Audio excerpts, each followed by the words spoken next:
Olá, pessoal. Vamos para a nossa quarta aula de língua portuguesa do bloco 3. Nosso assunto nesta atividade, nesta aula, é sobre pronomes pessoais. Vamos lá, então? Então, questão 8. O que são os pronomes pessoais? E nós chamamos pronomes pessoais do caso reto. Vejo que os pronomes pessoais do caso reto são aqueles de quem nós falamos, com quem nós falamos e somos nós também. Então, seria eu, tu, ele, ela, nós, vós, eles, elas. Esses pronomes são aqueles que nós usamos para fazer nossas ações, conversar com as pessoas, mandar recado para elas e falar delas também. Vejam lá então. Questão 8. Mas nós não usamos só os pronomes de tratamento em nossas escritas e falas. Temos os pronomes pessoais. Antes, vamos entender o que é pronome pessoal. Pronome em si é a palavra que se usa em lugar do nome, ou a ele se refere, ou ainda que acompanha o nome qualificando-o de alguma forma. Exemplos. A moça era mesmo bonita. Ela morava nos meus sonhos. Vejam que a moça era bonita, eu troquei a moça por ela. Por que eu troco a moça por ela?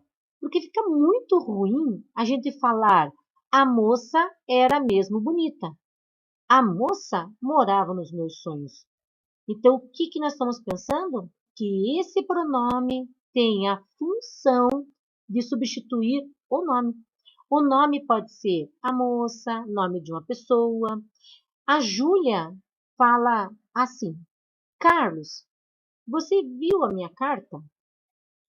Se ela falar, Carlos, você viu a minha carta? Carlos, você gostou da minha carta? Carlos, você vai viajar comigo? É muito Carlos. Não tem o porquê e não fica bom para ser falado, não fica bom para escrever. Então, o que nós estamos pensando? Que o pronome vai substituir a palavra Carlos. E aí? Substitua a palavra Carlos por qual pronome desses daqui? Eu substituo a palavra Carlos por ele. Ele eu posso colocar no lugar do substantivo próprio Carlos, ou um outro substantivo. São aqueles que substituem os substantivos, indicando diretamente as pessoas do discurso. Pessoas do discurso, quarto ano, são essas palavras aqui. São as pessoas que falam, são as pessoas com quem nós falamos, são as pessoas de quem nós falamos. Quem fala ou escreve assume os pronomes eu ou nós. E eles são, então, eu ou nós, a primeira pessoa do discurso. Quando eu falo, alguém ouve. Quando alguém fala, eu ouço. Então, é como se a gente estivesse em sala de aula e quando a professora está falando, vocês estão quietos ouvindo. Mas quando alguém erguer a mão e perguntar, a professora vai ficar quietinha e vai ouvir o que vocês têm para falar. Então, a primeira pessoa do discurso é quem fala naquele momento. Mas pode ser a outra pessoa quando ela assumir a vontade de falar, quando ela disser alguma coisa. Usa os pronomes tu e vós, você ou vocês. Vejam que você ou vocês é o nosso vocabulário daqui. Nós quase não usamos tu e vós. Nós usamos mais você ou vocês para designar a quem se dirige e ele, ela, eles ou elas para fazer referência à pessoa ou às pessoas de quem se fala. Então, vamos pensar assim, de novo. Eu e nós é quem está falando. Tu, vós, você, vocês é com quem nós falamos. E ele, ela, eles, elas é de quem nós estamos falando. Então, vejam lá, voltando para a gente poder entender. Olha lá, eu tenho eu, olha, ele está se dirigindo a ele, olha a mãozinha dele ali apontando. tu vai ser com quem nós estamos falando. Olha que ele está pertinho de mim, é com quem eu falo. No lugar de tu, eu posso pôr você. Eu posso falar assim, você vai comigo? Esse você é com quem eu estou falando. E quando eu tenho ele, é de quem eu estou falando. Então vejam que o menino está conversando com o outro sobre esse que está de braço cruzado. Tá bom? Aí eu tenho nós, que não é só eu, é eu e mais alguém. Pode ser mais uma pessoa ou pode ser mais só uma pessoa. É com quem está saindo comigo. Nós saímos passear. É eu e o meu amigo, tá bom? E vós é com quem eu estou conversando, só que nós não usamos vós. Normalmente nós usamos vocês, não é? Mas pode também. Eles é com quem eu estou falando, de quem eu estou falando, tá bom? Então, essa imagem aqui fica bem fácil para a gente poder entender quem são os pronomes pessoais do caso reto. Eu, tu, ele ou ela, nós, vós, eles ou elas. Vamos continuar? Agora vejam, trouxe uma atividade para vocês poderem pensar. Ela não está dentro da nosso bloco de atividades, mas é para vocês poderem entender. As palavrinhas que estão aqui embaixo, que tem a tesourinha, é como se nós fôssemos cortar elas e colocar dentro das frases. E para cada frase combina um pronome um pronome pessoal. Por exemplo, sei andar de bicicleta, mas quem é que eu posso colocar desses pronomes aqui nesse quadradinho? Quem é que vai aqui? Eu, tu, ele, nós, vós, eles? Não vieste estudar com a gente ontem. Adora comer bolo de chocolate. Vamos fazer compras hoje? Gostais de filme de terror? Construíram um lindo castelo de areia. Veja que para cada frase que eu tenho, tem que combinar um pronome. Não posso colocar qualquer pronome. Vejam lá. Eu vou colocar o pronome nós aqui. Nós sei andar de bicicleta. Gente, isso não combina. Não dá certo. Eu não posso colocar ele sei andar de bicicleta. Se eu fosse colocar ele aqui, seria ele sabe andar de bicicleta. Se eu fosse colocar o nós aqui, seria nós sabemos. Vejo que esta palavrinha aqui, o sei, vieste, adora, vamos, gostais, construíram, são verbos. E o verbo combina com cada pronome pessoal, senão fica muito feio para falar e para escrever. Vejam lá então como que ficou. Sei andar de bicicleta. O que combina com essa frase é eu. Eu sei andar de bicicleta. O que combina com vieste? Tu. Tu não vieste estudar com a gente ontem. Ele adora comer bolo de chocolate. Nós vamos fazer compras hoje. Vós gostais de filme de terror. Eles construíram um lindo castelo de areia. O que eu estou vendo é que para cada pronome pessoal que eu coloquei aqui na frente, combina o verbo. O verbo só vai combinar, que está aqui, com o pronome que eu coloquei. Existe uma regra, concordância verbal, que nós vamos estudar nos próximos blocos também. Vamos então para a atividade do nosso bloco? Vamos lá. Então, a atividade do nosso bloco diz assim: observe os pronomes pessoais e complete as frases escolhendo o pronome que fica melhor dentro da frase. Que fica melhor, hein? Não posso colocar qualquer coisa. Tem um espacinho aqui, é o nosso exemplo. Fui ao mercado. Qual é o pronome que fica melhor para eu colocar aqui? Eu. Eu fui ao mercado. Agora é a vez sua de fazer a atividade. Você vai colocar aqui, na letra A, ou o pronome nós ou o pronome eu. Fugimos depressa. Você vai colocar na letra B ou o pronome nós ou o pronome eu. Fugi depressa. Você vai colocar na letra C ou o pronome ele ou o pronome eles. Deram risada da piada. Você vai colocar na letra D o pronome ele ou o pronome eles. Deu risada da piada. Você então vai escolher entre os parênteses, dentro dos parênteses, qual pronome fica melhor para colocar na frente de cada verbo. Qual é o verbo que eu tenho aqui? Fugimos, fugir, deram e deu. Ok? Bem tranquilo. Lembre-se, depois que você escrever, você pode ler em voz alta para ver se o som ficou bom no seu ouvido. Se quando você fala não fica estranho. Porque nós não podemos escrever assim, por exemplo. Nós fugir. Nossa, eu dei uma dica.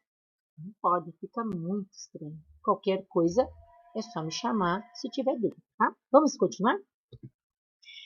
Lembra que eu falei que cada pronome combina com um verbo?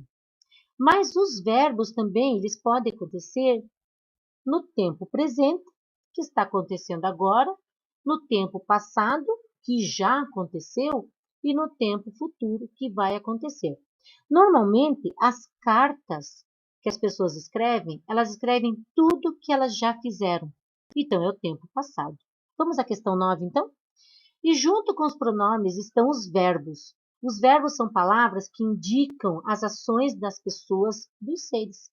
Veja que na atividade anterior, as pessoas deram risada, o verbo é deram ou deu. E o que fazemos pode já ter acontecido. Tempo passado ou pretérito. Pode estar acontecendo, isso é o tempo presente. E pode acontecer, esse é o tempo futuro. Ok? Veja um exemplo. Eu escreverei uma carta à minha amiga. Esse tempo é futuro por quê? Porque eu ainda não escrevi, eu vou escrever. Eu escrevi uma carta à minha amiga. Gente, eu já fiz isso. Que tempo que é então? Passado, que nós chamamos de pretérito. Eu escrevo uma carta à minha amiga. Agora eu estou escrevendo. Tempo presente. Estou fazendo agora. Agora leia a frase retirada da carta de Júlia e responda a questão. Passarei o mês de janeiro aqui, no Paraná, na casa da minha avó Elisa, na fazenda Santo Antônio. As ações presentes na frase que estão indicam o quê? Que já aconteceu, já aconteceram as ações? Ações é o que ela está fazendo. Nunca aconteceram, vão acontecer, estão acontecendo. Você vai marcar um X na atividade, na resposta correta, em relação ao que ela está dizendo. Passarei o mês de janeiro aqui. Isso já aconteceu? Nunca aconteceu? Vai acontecer? Estão acontecendo. Aí você marca, então, um xizinho. Questão número 10. Na maioria das vezes, pensando nas cartas que nós lemos, carta do Giramundo, carta da Júlia, a sua carta para o Giramundo. Se nós fôssemos escrever uma carta, a gente normalmente iria mandar pelo correio esta carta. Se a pessoa mora longe, é melhor o correio entregar. E aí nós temos então que na maioria das vezes as cartas são enviadas pelos correios. Para que os correios possam entregá-las, é necessário escrever algumas informações na frente e no verso do envelope. A carta pessoal geralmente é uma mensagem manuscrita ou impressa, dirigida a uma pessoa para comunicar algo ou estabelecer contato. Trocar cartas é manter correspondência entre as pessoas. Geralmente são enviadas pelo correio em um envelope, endereçadas e seladas. Endereçadas é porque tem endereço e seladas é porque vem um selo. Vamos ver então como que nós devemos preencher um envelope? Então, no envelope, a parte de trás do envelope é o remetente. Quem é o remetente? Quem está escrevendo a carta. vai o nome completo, a rua, o número da sua casa, o bairro, a cidade, o estado e o CEP. Vocês sabiam que os CEPs, eles têm uns códigos em seus números? E que o Paraná, o código começa com 8? Paraná inteiro, o código começa com 8. Dê uma olhada nas suas cartas, nas correspondências do pai e da mãe. Pergunte para eles, pai, qual é o nosso CEP da nossa rua? A rua inteira sua tem o mesmo CEP. O CEP seu e do seu vizinho. O que diferencia é o número da casa. Essa parte aqui é o remetente, aquele que escreve a carta. O que o carteiro vai olhar? O remetente ou o destinatário? O destinatário. Destinatário é quem vai receber esta carta. E aí, o que tem que ter no destinatário? O nome completo da pessoa que vai receber a carta. Eu vou escrever a carta. Eu vou receber a carta. Para eu receber essa carta, o meu remetente tem que saber o meu nome completo. Então, o nome completo, o nome da minha rua, o número da minha casa, o bairro onde eu moro, a cidade e o estado. E o CEP da minha rua não deve ser igual à sua rua, só se nós moramos na mesma rua. Entenderam? Então, todas as casas que estão na minha rua têm o mesmo CEP. Se eu morar na sua rua e você quer fazer uma surpresa para mim e mandar uma carta, o CEP é igual.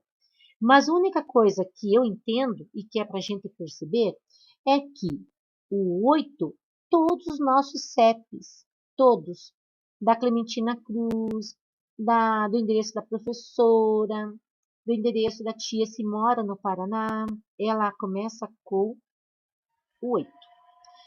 Mas quero que você veja, observe então as cartas, as correspondências que os pais recebem, o talão de luz tem o nosso CEP. O CEP é um jeito de identificar a gente dentro dos espaços também. Vamos então ao que nós temos que escrever? Letra A. O que deve estar escrito na frente do envelope? A frente do envelope não tem a aba. A frente do envelope está escrito essa parte aqui, ó. O que está escrito na frente do envelope? O que deve ser escrito no verso do envelope? O verso do envelope é aquele que tem a abinha, tá bom? Isso aqui é uma aba. Letra C. O número que aparece abaixo do endereço é o código de endereçamento postal, chamado CEP, que ajuda os correios a localizar o endereço do destinatário da carta. Qual é o CEP da sua rua? Lembre-se, você pode olhar no talão da luz, talão da água, correspondência do telefone. Pede para a mãe se você tiver com dificuldade.